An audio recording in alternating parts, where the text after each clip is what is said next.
returned. Tumbling limply out onto the floor next to her bucket seat was a dead black cat with a broken neck.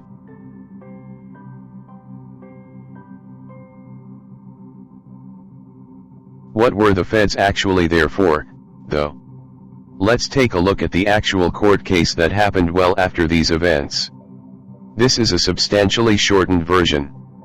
You can find a link to the whole thing in the description. On June 29, 1995, the grand jury for the United States District Court for the Middle District of Pennsylvania returned a 21-count indictment, accusing Mrs. Lamplugh, her husband, and her stepson, of firearms-related offenses. On April 16, 1997, the grand jury returned a superseding 25-count indictment. Counts 24 and 25 charged Mrs. Lamplugh and her husband with the willful failure to file federal income tax returns for 1991 and 1992, in violation of some dumbass law. Remember, Mr. Lamplugh had cancer. He probably didn't give a shit about his taxes at the time. The defendants moved to sever the felon in possession counts. The district court granted the motion and ordered that the matter proceed in a bifurcated trial, with the tax charges to be tried first. Mr. Ellenbogen represented Mrs. Lamplugh at trial. Mr. Lamplugh was represented by Robert Sanders. On October 29, 1998, 4 days before the trial was scheduled to begin and 4.5 years after the IRS and BATF searched the Lamplugh's house pursuant to a warrant, Mr. and MRS. Lamplugh delivered a box of documents to their attorneys. The Lamplughs told their attorneys that the BATF and IRS had overlooked the box during a search of their residence, and that they had only just found the box. The box contained what appeared to be copies of some of the Lamplugh's 1991 and 1992 tax returns and financial records, the disclosed documents. Mr. Ellenbogen informed the defendants that in order to use these documents at trial, he would be required to turn copies over to the prosecutor pursuant to Rule 16 of the Federal Rules of Criminal Procedure. The Lamplughs and their attorneys agreed that if the government introduced the documents at trial, Mrs. Lamplugh could preserve her credibility for the second phase of the trial by avoiding having to testify regarding the tax charges. To reiterate, this raid, the seizure of property, the upturning of the lives of a cancer patient veteran, the gunpoint taxes. All over income taxes not filed by a man who was dying from cancer. A letter to Mr. Lamplugh could have accomplished just as much without involving the large amount of trauma inflicted on the family. Mr. Lamplugh later passed away on June 15, 1999, at the age of 55. Now, onto the Louis Katona case. The one that may have resulted in the death of an unborn child. Legend in the Making, by Eric Larson. 4-Time Magazine. Sunday, June 24, 2001. It has become the quickest way to fame in America's gun culture. And one morning in May 1992 it happened to Louis Katona III, of Bucyrus, Ohio, real estate salesman and part-time police officer. He got to tell all about it when the National Rifle Association flew him to its annual meeting in Phoenix last spring, how agents of the Bureau of Alcohol, Tobacco, and Firearms, the jackbooted fascists of NRA lore, had raided his home and seized his machine gun collection. At the time, he estimated the gun's value at about $300,000 and kept them locked inside a walk-in vault in his basement, expecting them one day to pay for the college educations of his son and his second child, whose birth he expected in 7 months. One version of what happened next appeared in a recent full-page NRA advertisement, when shouting and cursing ATF agents rushed into his home to seize his firearms collection. They grabbed his pregnant wife Kim and shoved her into a wall. Within days she suffered a miscarriage. The Katona episode is one of the most vivid horror stories the NRA has been telling lately in its campaign to pillory the ATF. In a lawsuit now pending in Cleveland federal court, the Katonas are charging the ATF with the death of their unborn child and other offenses. But there's much more, or ultimately less, to this story than the NRA would have people understand. What prompted the raid was Katona's arsenal of machine guns. Under the National Firearms Act of 1934, anyone hoping to buy a machine gun must first fill out a federal authorization and have it signed by the chief law enforcement officer of the community.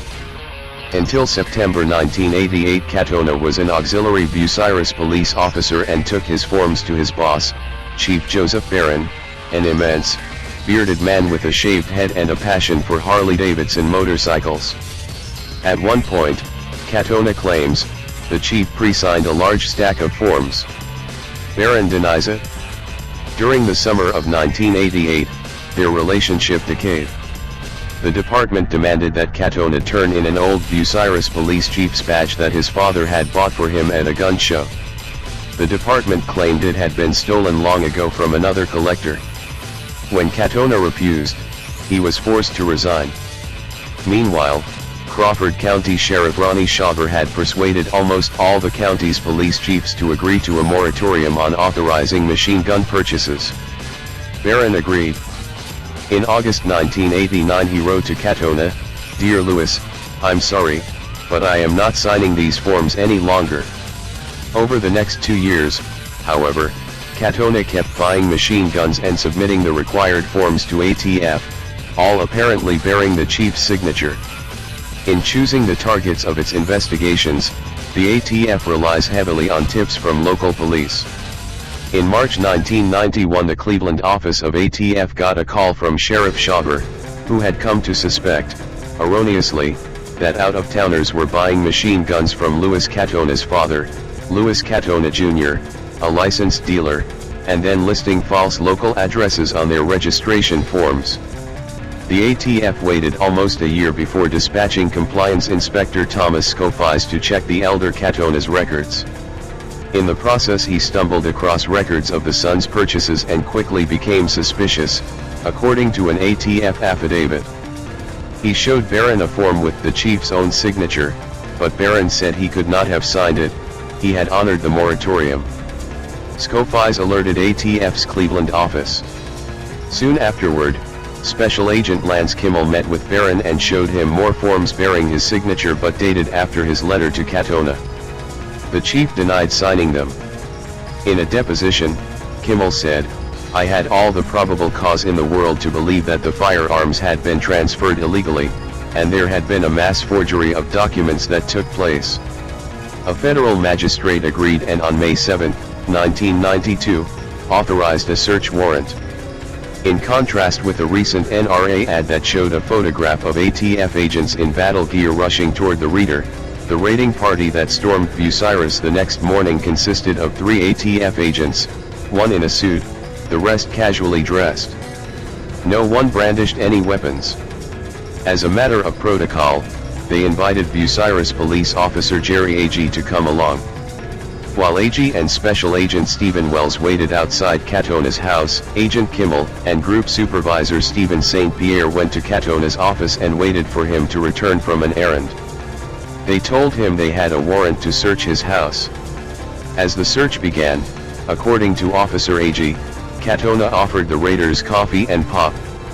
Katona charges that Kimmel handled the guns roughly.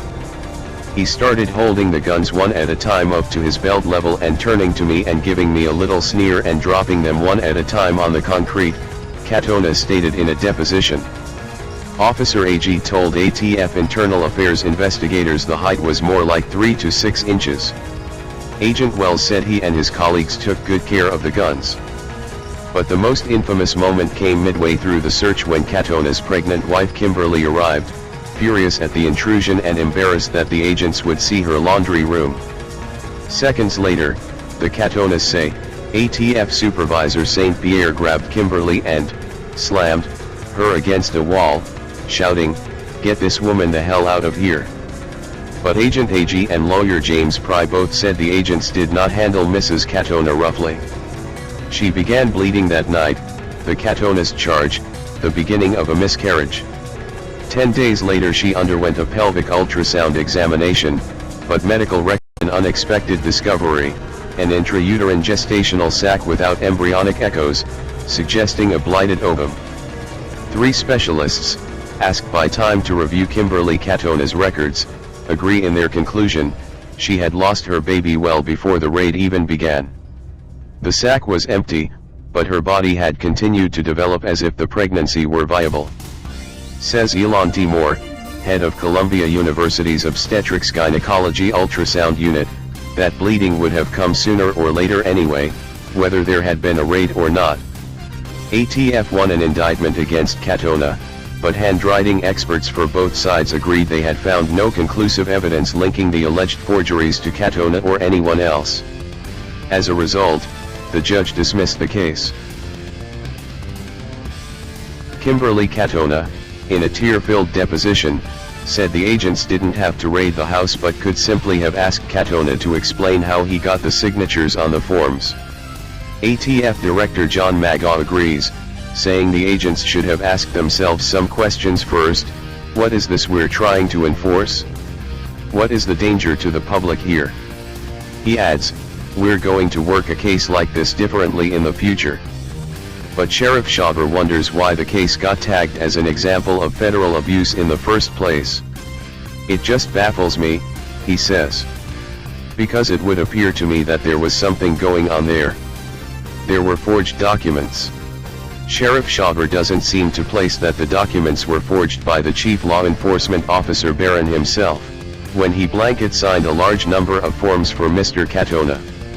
It isn't very likely that Officer Barron ever received any kind of punishment or harassment from the feds, since he had complied with the hiatus on signatures for the legal transfers of machine guns. Whether or not Mrs. Katona's miscarriage had already happened is irrelevant. Pregnant women need to be treated gently, regardless of circumstance. So all of this, and who knows how many hundreds of thousands of dollars wasted, it was determined that nothing illegal had actually happened. Fucking scumbags. What you think veterans drive to defend your freedom versus what veterans actually drive to defend your freedom.